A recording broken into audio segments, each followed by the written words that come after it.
The slap echoed across the crowded Seoul street like a gunshot. Maya's face snapped to the side, her cheek burning, her vision blurring with sudden tears. The ring, the ring she'd been holding out, the ring that represented every hope she'd carried across 7,000 miles, clattered to the pavement and rolled into the gutter. 300 people stood frozen, phones raised, mouths open. Nobody moved, nobody breathed. Tae-hyun's mother stood over her, chest heaving, her hand still raised. She spat something in Korean that Maya didn't understand, but the venom in it needed no translation. Behind her, Tae-hyun was screaming, pulling at his mother's arm, tears streaming down his face. His father grabbed him, held him back, and Maya was still on her knees on the dirty sidewalk, tasting blood in her mouth, the world spinning around her. This wasn't how it was supposed to happen. This was supposed to be the happiest moment of her life. "Maya, run!" Tae-hyun's voice cut through the chaos, desperate and broken. "Please, just run." But she couldn't move, couldn't think, couldn't understand how everything had gone so catastrophically wrong. Security guards were pushing through the crowd now. His mother was advancing again, her face twisted with rage. Someone was calling the police. The phones kept recording, kept capturing every second of Maya's humiliation for the entire world to see. Then Tae-hyun broke free from his father's grip. What he did next, what he screamed in the middle of that street, what he revealed in front of his parents and hundreds of strangers, that's what changed everything. That's what made this moment go from the worst day of Maya's life to something she could never have imagined. Not in her wildest dreams, not in her darkest nightmares. But to understand what happened next, you need to know how we got here. You need to know about the message that started it all. The secret Tae-hyun had been keeping. The real reason his mother's hatred ran so deep. This is that story. 11 months earlier, Maya Washington was crying in a bathroom stall at her office in Manhattan, trying to keep quiet enough that her coworkers wouldn't hear. She'd just been passed over for promotion. Again. The position had gone to someone less qualified, less experienced, but significantly lighter-skinned. Her boss had actually said, "We think Jessica is a better cultural fit for our international clients." Maya knew what that meant. She'd been hearing it her whole life. She was 28 years old, successful by anyone's standards, and so tired of fighting battles that shouldn't exist.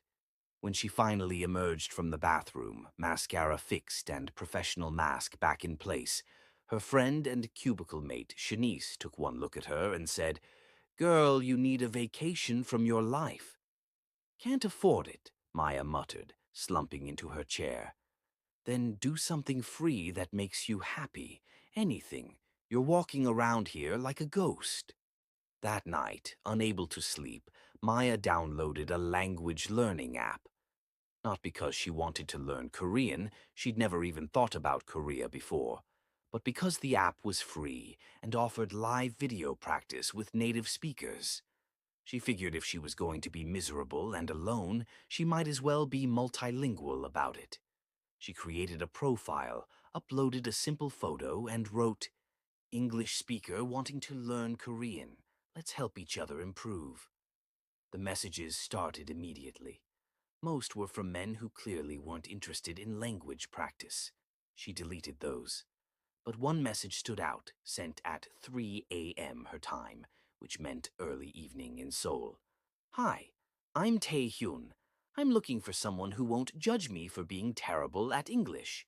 Also someone who won't judge me for being terrible at most things. If that's you, maybe we can be terrible together." Something about his self-deprecating honesty made her smile for the first time in days. She clicked on his profile. One photo, a guy in his late 20s, slightly messy hair, warm eyes, sitting in what looked like a small apartment with bookshelves crammed with medical textbooks behind him. She wrote back, "I'm Maya. I'm terrible at Korean. Terrible at my job, apparently, and terrible at life in general right now. So, yes." let's be terrible together. His response came 30 seconds later. You can't be terrible at life. You're talking to me and I'm excellent, so clearly you make good choices. Video call in 10 minutes? Maya laughed out loud in her empty apartment. You're very confident for someone who admits to being terrible at everything. It's a defense mechanism. Yes or no to the video call? I promise I'm not a serial killer. I'm a physical therapist. We heal people, not murder them. Against every instinct telling her this was crazy, Maya typed, 10 minutes, but I'm keeping a knife nearby just in case. That's fair. I'll keep my therapy equipment nearby. If you're a killer, I'll rehabilitate you. That first video call was supposed to last 30 minutes. It lasted 4 hours. Tae-hyun appeared on her screen in a cramped Seoul apartment, wearing a faded t-shirt and the same warm smile from his profile picture. His English was better than he'd claimed, hesitant but clear. So, he said, fidgeting with his hair nervously, tell me why you're terrible at life. You look successful to me. Looks can be deceiving, Maya said. I just got passed over for a promotion I deserved. And before you ask, yes, it's because I'm black. Yes, I'm sure. And no, I don't want to talk about it. Tae-hyun was quiet for a moment. Then, in Korea, we have a saying. The nail that sticks out gets hammered down. Everyone must be same, fit in, never make waves. I understand what it feels like to be the wrong shape for the hole they want you in. Something about the way he said it, with genuine understanding, not pity, made Maya's chest tighten. They talked every single day after that. 6 a.m. Seoul time, 5 p.m. New York time. It became the part of Maya's day she lived for.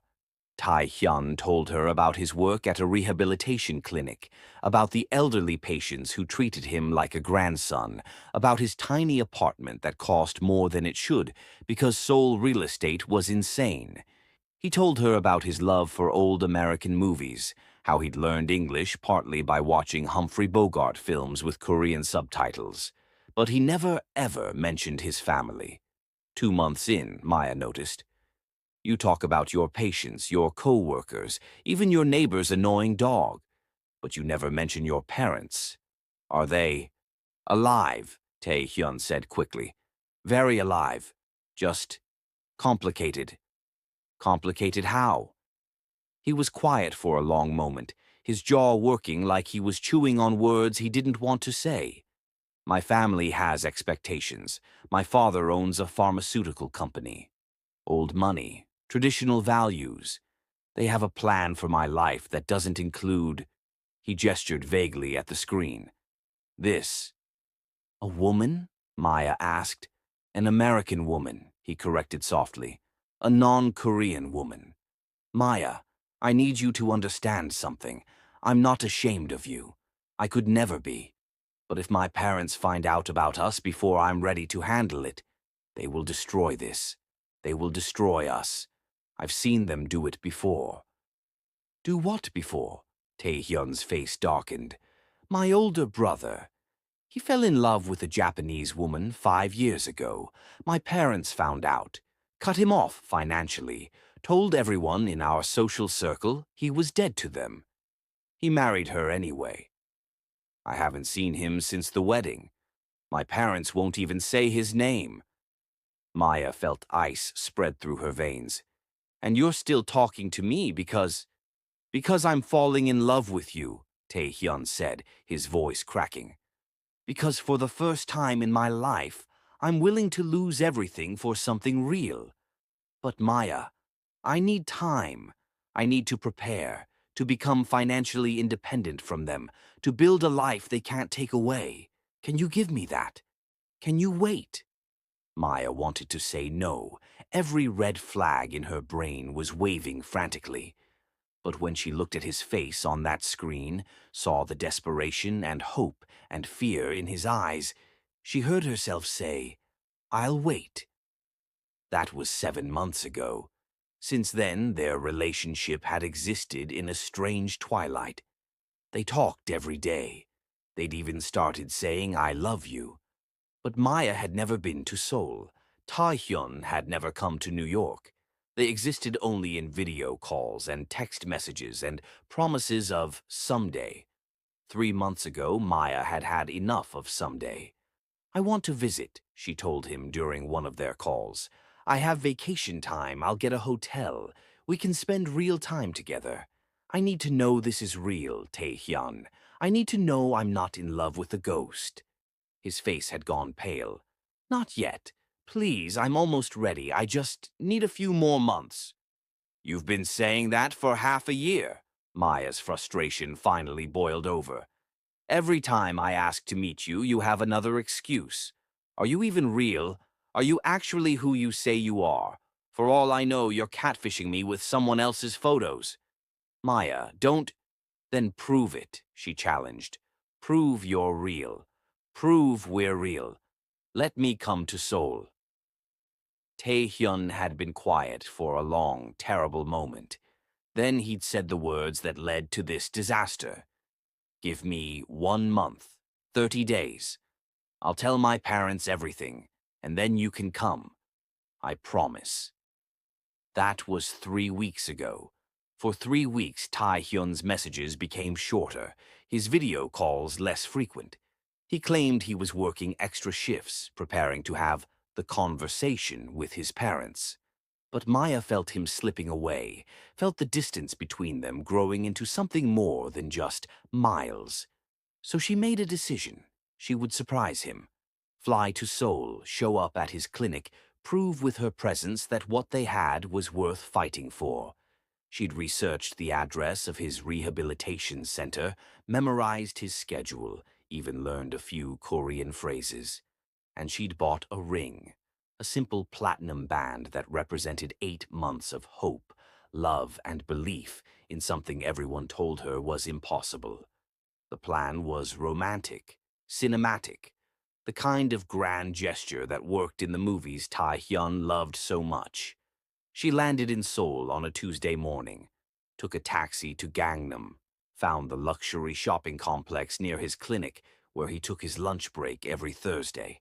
She'd wear her best dress, wait for him outside, and when he appeared, she'd drop to one knee and ask him to marry her. In public, where he couldn't hide, couldn't make excuses, couldn't ask her to wait anymore. It was supposed to force his hand, supposed to make him choose her. She didn't know she was walking into an ambush. She didn't know that 2 days before she landed, Tae-hyun's mother had gone through his phone while he slept and found everything. Every message, every photo, every "I love you" exchanged across the Pacific Ocean. She didn't know about the screaming match that followed, about his father's ultimatum. "End it, or you're dead to this family." She didn't know that Tae-hyun had been given 48 hours to break up with her or lose everything. His trust fund, his family, even his job at the clinic, his father's company partially funded. She didn't know his parents had been following him for 2 days, waiting to see if he'd obey. And she definitely didn't know they'd be there that Thursday afternoon, watching from across the street, when she dropped to one knee and held out that ring. The moment Maya knelt, she saw Tae-hyun's face change, saw him mouth the word no, saw him try to wave her off. But she thought he was just surprised, just caught off guard by the public proposal. So she kept going, opened the ring box, started to speak. That's when his mother moved. She crossed the street like a missile, her face contorted with rage. She reached Maya in seconds, and before anyone could react, her hand connected with Maya's face in a slap that made the crowd gasp. The ring fell. Maya's world tilted, and Tae-hyun's mother started screaming in Korean, words that dripped with disgust. Tae-hyun broke free from his father's grip and rushed forward. "Stop! Mom, stop!" But his mother grabbed Maya by the arm, her nails digging in. "You think you can steal my son? You think a woman like you belongs in our family?"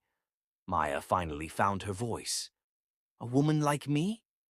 "You know exactly what I mean," his mother hissed in heavily accented English. Gold digger, using your body to trap Korean men. I've seen girls like you. You want money, citizenship, a meal ticket. I have my own money, Maya shouted, tears streaming down her face. I have my own career. I love him. Love? His mother laughed, cruel and cold. You don't love him. You love what he represents. You want to climb into a life you don't belong in. Enough! Tae-hyun's voice cut through everything. He stepped between Maya and his mother, his whole body shaking. Enough, Tae-hyun said again, his voice breaking. He turned to face his parents, and Maya saw something in his expression she'd never seen before. Pure, raw defiance. I'm done hiding. I'm done being ashamed. I'm done letting you control my life. His mother's face went white. Tae-hyun, don't you dare. I love her, he shouted, loud enough that the entire crowd could hear. I love Maya Washington. I've loved her for 8 months, and yes, I was planning to marry her. But I was too much of a coward to tell you because I knew you'd do exactly this. You'd try to destroy the one good thing in my life.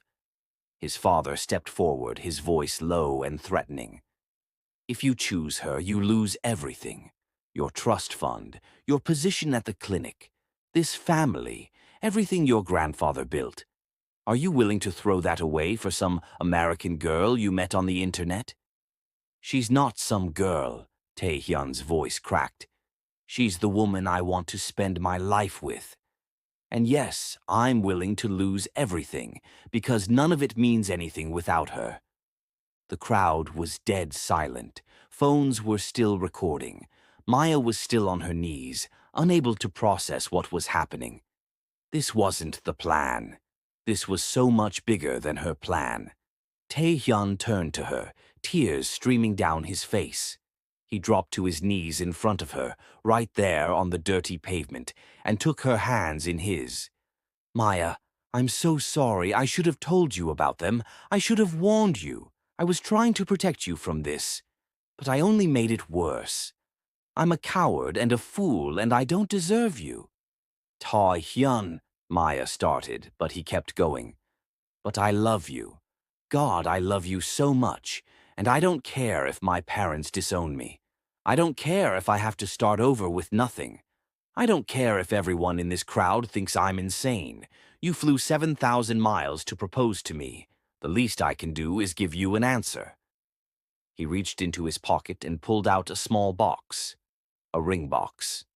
Maya's breath stopped. I bought this 3 months ago, Tae-hyun said, his hands shaking as he opened it. Inside was a simple gold band with a small diamond. I was going to fly to New York next month. I was going to propose to you in Central Park because you told me once it was your favorite place.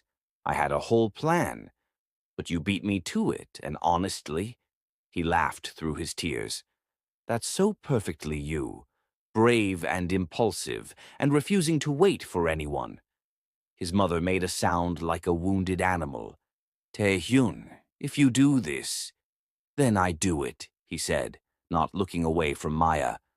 Maya Washington, I know this is a disaster.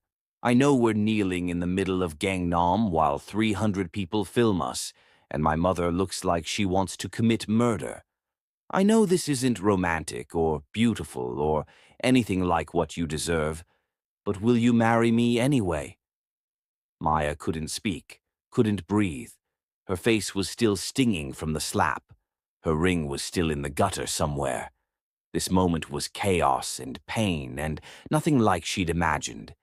But Tae-hyun was looking at her like she was his whole world. Yes, she whispered. Then louder. Yes, yes, I'll marry you. The crowd erupted. Some people cheered. Some people gasped. Some people probably disapproved. Maya didn't care.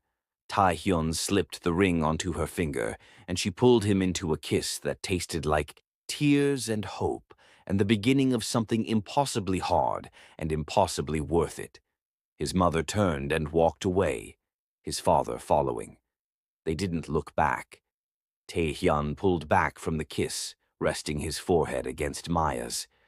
I just lost my family. No, Maya said firmly. You just chose your family. There's a difference. He laughed, broken and relieved. I have about $8,000 in my personal account, no job prospects, and I'm probably going to be blacklisted from every clinic my father has connections to. You sure you want to marry this mess? I flew 7,000 miles to propose to a man I'd never met in person, Maya pointed out. I think we've established I make terrible decisions. Might as well keep the streak going. Someone in the crowd started clapping. Then another person. Then more, until half the crowd was applauding while the other half filmed and whispered. A teenage girl approached shyly and said something in Korean to Tae-hyun. She says we're very brave, Tae-hyun translated, smiling through tears. She says she hopes she's as brave as us someday. Maya looked at this man she'd fallen in love with through a screen, this man who'd just given up everything for her, this man who was now her fiancé, kneeling on a Seoul sidewalk, covered in tears and defiance and love. So what now? She asked. Tae-hyun stood up and helped her to her feet. Now we figure it out together. We find my brother. I think it's time I met my sister-in-law. We build a life that's ours, not theirs. And we prove that love is enough, even when everyone says it isn't. Maya squeezed his hand. That's a terrible plan. I know, Tae-hyun grinned. But you love terrible plans.